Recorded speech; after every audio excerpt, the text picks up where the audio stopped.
Hello friend, welcome back to my channel.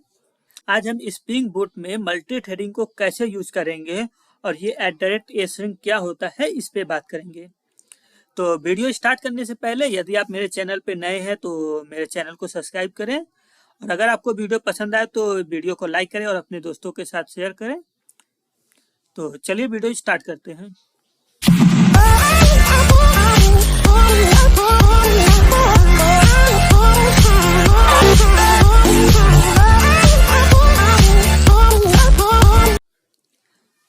Spring boot में multithreading को use करने से पहले हमें यह समझना होगा कि मल्टी थ्रेडिंग होता क्या है। ये जो मल्टी थ्रेडिंग का कॉन्सेप्ट है उसका मतलब ये है कि हम एक से ज़्यादा थ्रेड को अपने प्रोग्राम में यूज करेंगे हमारा प्रोग्राम को एग्जीक्यूट करने के लिए। मतलब जब भी हमारा प्रोग्राम एग्जीक्यूट होता है वो सिक्वेंशियल एग्जीक्यूट होता है, पर हम उसको पैरेलली एग्जीक्यूट करेंगे। हमारे पास एक से ज़्यादा मेथड है तो 2-3 थ्रेड आपस में मिलके उसको जल्दी से कंप्लीट करें। तो हम ये समझते हैं कि थ्रेड क्या होता है। जो हमारा थ्रेड होता है वो वेरी लाइट वेटेड प्रोसेस होता है जो कि रिस्पॉन्सिबल होता है किसी टास्क को एग्जीक्यूट करने में। तो हमारे पास एक थ्रेड रहेगा तो वो हमारा सिक्वेंशियली एग्जीक्यूट करेगा, और वही मल्टी थ्रेडिंग का मतलब हमारे पास बहुत सारे थ्रेड हमारे प्रोग्राम को एग्जीक्यूट करें। और हम स्प्रिंग बूट में मल्टी थ्रेडिंग अप्लाई करने के लिए हम @async मेथड का यूज करते हैं। ये एनोटेशन हमारे प्रोग्राम में मल्टी थ्रेडिंग को इनेबल कर देता है। तो आइए देखते हैं एसिंग क्या होता है। तो @async जो है एक एनोटेशन है जो कि हमारे प्रोग्राम को अलग अलग थ्रेड प्रोवाइड करता है एग्जीक्यूट करने के लिए। और अगर इसका हम दूसरा डेफिनेशन देखें तो जो मेथड का कॉलर होता है वो वेट नहीं करता है मेथड को कंप्लीट होने का।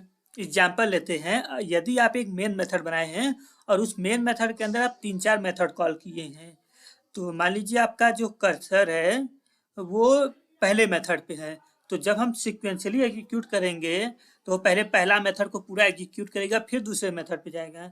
पर हमारा जब @async लगा देंगे तो वो पहला मेथड को कंप्लीट होने तक वेट नहीं करेगा, वो अपना दूसरा मेथड एग्जीक्यूट कर देगा। जब मैं प्रोग्राम बनाऊंगा ना तब आपको समझ में आएगा। तो चलिए अब इसका एग्जांपल देखते हैं हम @async को अपने प्रोग्राम में कैसे इनेबल करेंगे। तो चलिए let me open my STS। तो अगर आपने मेरा पिछला वीडियो देखा होगा तो मैं यही एक कार्ड एप्लीकेशन में सारा ऑपरेशन अप्लाई करता हूँ। मैं इसका गिट का लिंक आपको वीडियो के डिस्क्रिप्शन में दे दूंगा, वहाँ से आप यूज़ कर लीजिएगा। मैं इस सेव एम्प्लॉय के मेथड में एसिंक को अप्लाई करूँगा। तो सबसे पहले हम समझते हैं, जब हमारा विदाउट एसिंक रहेगा तो सबसे पहले हमारा जो कर्सर आएगा वो 31 पे आएगा। 31 के बाद ये जाएगा सेव एम्प्लॉय में। सेव एम्प्लॉय में जाने के बाद इस मेथड को पूरा एग्जीक्यूट करेगा, तब जाके वो कुछ एम्प्लॉय रिटर्न करेगा और उसको चेक करेगा नल है या नहीं, और फिर आपका ये जो भी ऑपरेशन आगे नीचे का होगा वो परफॉर्म होगा। और वही अगर मैं यहाँ पे @async लगा दूंगा तो ये आपका उस मेथड को कंप्लीशन का वेट नहीं करेगा। ये 31 पे आएगा, इस मेथड को कॉल कर देगा, और एक दूसरा थ्रेड आएगा वो इसको 32 लाइन नंबर को एग्जीक्यूट करेगा, 33 को ऐसे करके ये रिटर्न करेगा। तो हो सकता है आपको यहाँ पे ये जो सेव मेथड है इसमें लॉजिक बहुत छोटा सा है, तो हो सकता है आपको यहाँ पे रिस्पांस कभी कभी मिल जाए पहले ही एग्जीक्यूशन से, क्योंकि इस थ्रेड को कंप्लीट करने में ज़्यादा टाइम लगेगा नहीं तो आपको दिखेगा नहीं। पर यदि आप समझिए आपके पास सेव ऑल एम्प्लॉय नाम का एक मेथड है जिसमें आप 1000 रिकॉर्ड एट ए टाइम इंसर्ट करना चाहते हैं, तो 1000 रिकॉर्ड एट ए टाइम इंसर्ट करने में थोड़ा टाइम लगेगा। तो उस समय आपको पता चलेगा कि ये मेथड अभी कंप्लीट नहीं हुआ है, तब तक आपका इफ कंडीशन एग्जीक्यूट होकर यूजर को रिस्पांस मिल गया एम्प्लॉय एडेड।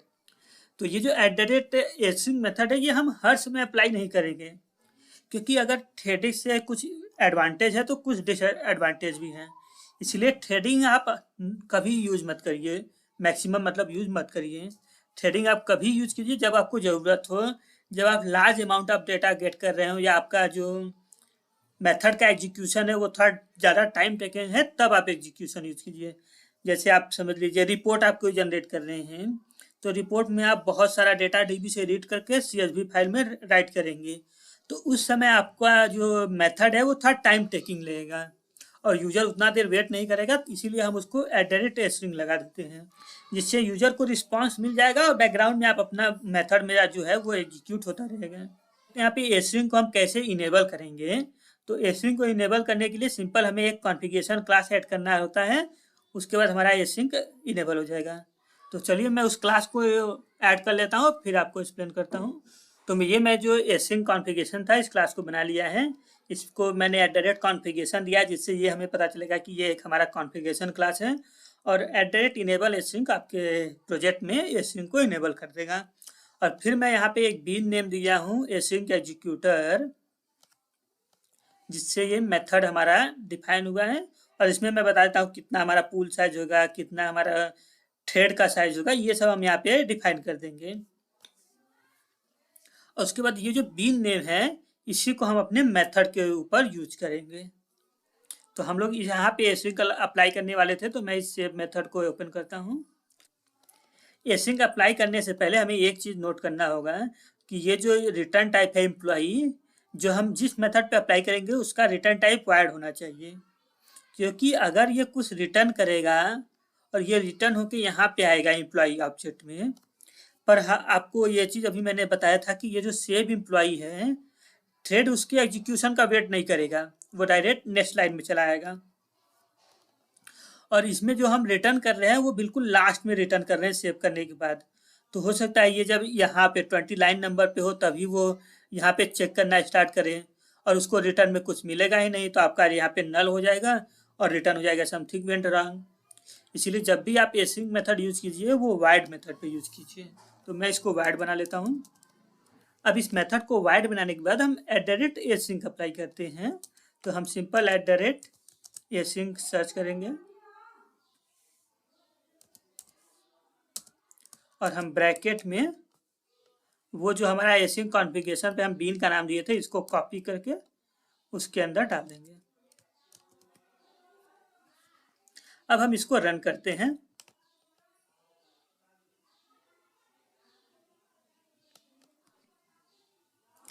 एप्लीकेशन आपका स्टार्ट हो गया। अब हम चलते हैं पोस्टमैन में। पोस्टमैन में URL और पेलोड रेडी करने के बाद अब मैं हिट करता हूँ। अब मैं नेक्स्ट पे क्लिक सेंड पे क्लिक करता हूँ।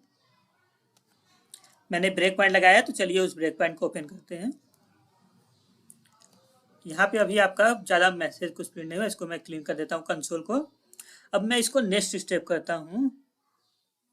तो आप यहाँ पे देखेंगे सेलेक्ट क्वेरी और इंसर्ट क्वेरी दोनों प्रिंट हो गया है। इसका मतलब सेव मेथड पूरा एग्जीक्यूट हो गया है।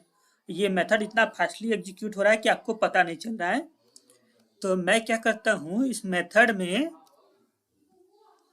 मैं अप्लाई कर देता हूँ स्लीप मेथड एक, जो कि 10 सेकेंड के लिए मैं उसको स्लीप कर देता हूँ। तो चलिए मैं पहले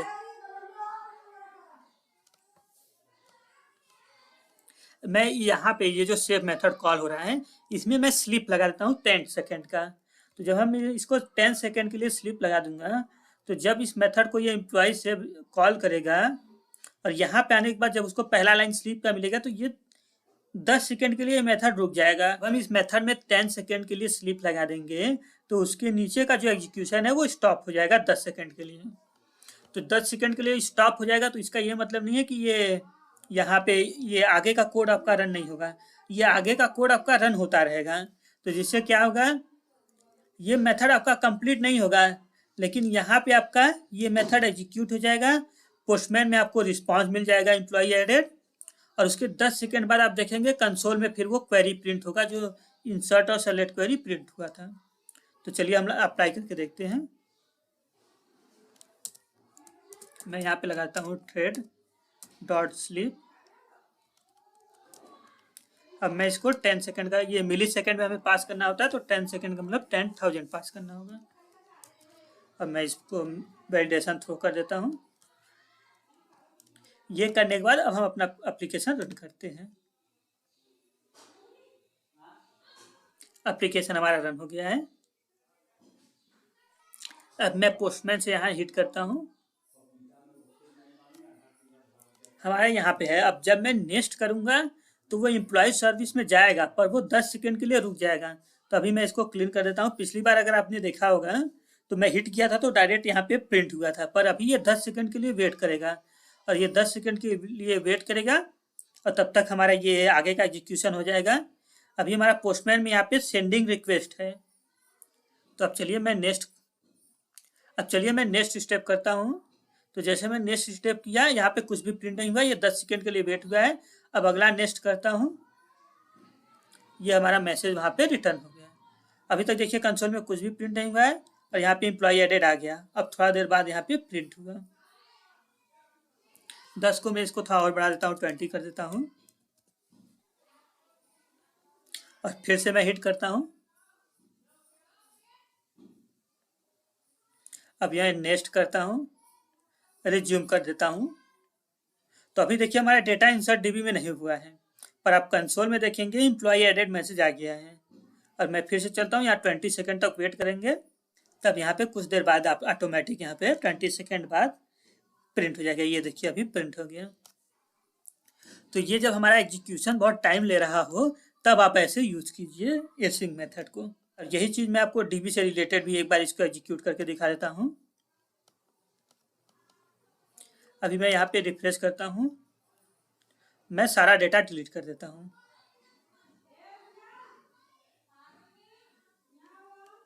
अब मैं इसको रिफ्रेश करता हूँ, यहाँ पे कोई भी डेटा नहीं है, और मैं इसको हिट करता हूँ, हमारे यहाँ पे आ गया। इसको मैं क्लीन कर देता हूँ नेटवर्क कंसोल टैब को, और मैं इसको डायरेक्ट रिज्यूम करता हूँ। तो रिज्यूम करने का मतलब, अगर मैं पोस्टमैन में जाऊँ तो यहाँ पे मुझे मैसेज आ गया एम्प्लॉय एडेड सक्सेसफुली, पर मैं अगर यहाँ पे जाऊँ तो यहाँ पे क्वेरी बिल्ड नहीं हुआ है, और यहाँ पे जाऊँ रिफ्रेश करूँ तो यहाँ पे डेटा भी इंसर्ट नहीं हुआ है।